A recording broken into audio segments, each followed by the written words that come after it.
I love you, Allah. What will matter the most if right now you are dying or you're dead? Now let's think about all the things that matter to us really. Now I'm talking to you, I'm talking to myself first. And I want you to talk to yourself. Don't think about the person next to you. Don't think about your friend or that other person who's doing this sin or that sin. Think about yourself really and be honest with yourself. Be honest with yourself. What really matters to you now? And then if you were dead, what would really matter to you then?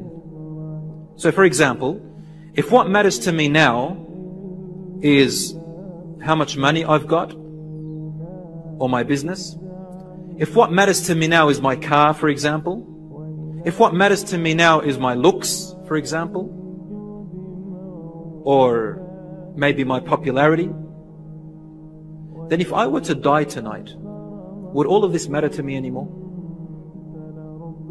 Obviously not. What's your popularity going to do for you in your grave? Will you take your money with you to your grave? Will you take your family with you to the grave? Will you take your work with you to the grave? You know the word rizq, provision.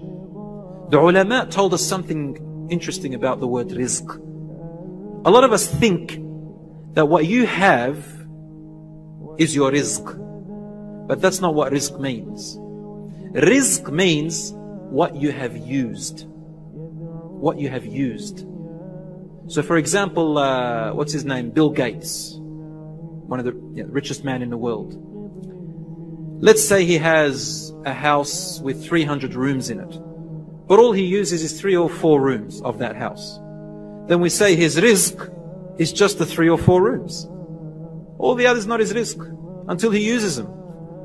So if you have a lot of money, for example, your rizq is what you've used. What you haven't used is not even yours. I mean, you might have it in the bank, you might have it invested, but it's not yours until you've used it.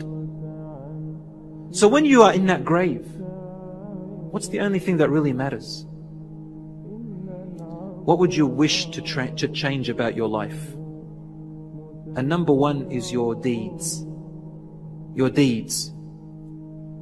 You would look back and think about that salat which you did yesterday. I did it too fast. Did I think about my salat properly? How fast did I read Al-Fatiha?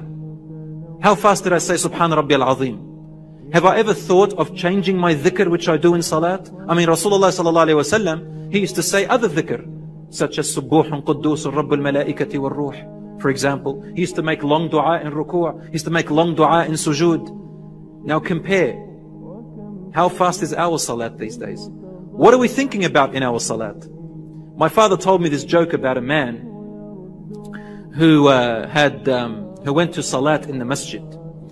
And after the imam finished, a group of people said, Ya Imam, Ya Imam, we prayed Salat al-Isha. He said, yes, I know. Some of them said, well, we only did 3 rak'ahs.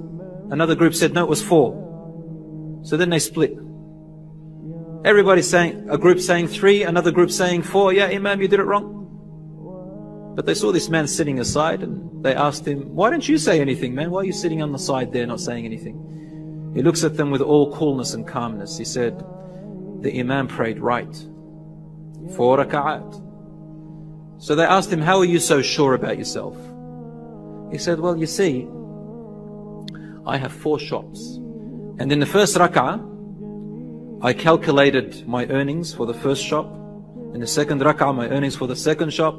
Third rak'ah, my earnings for the third shop. And the fourth rak'ah, my earnings for the fourth shop. He said, I don't have a 5th shop.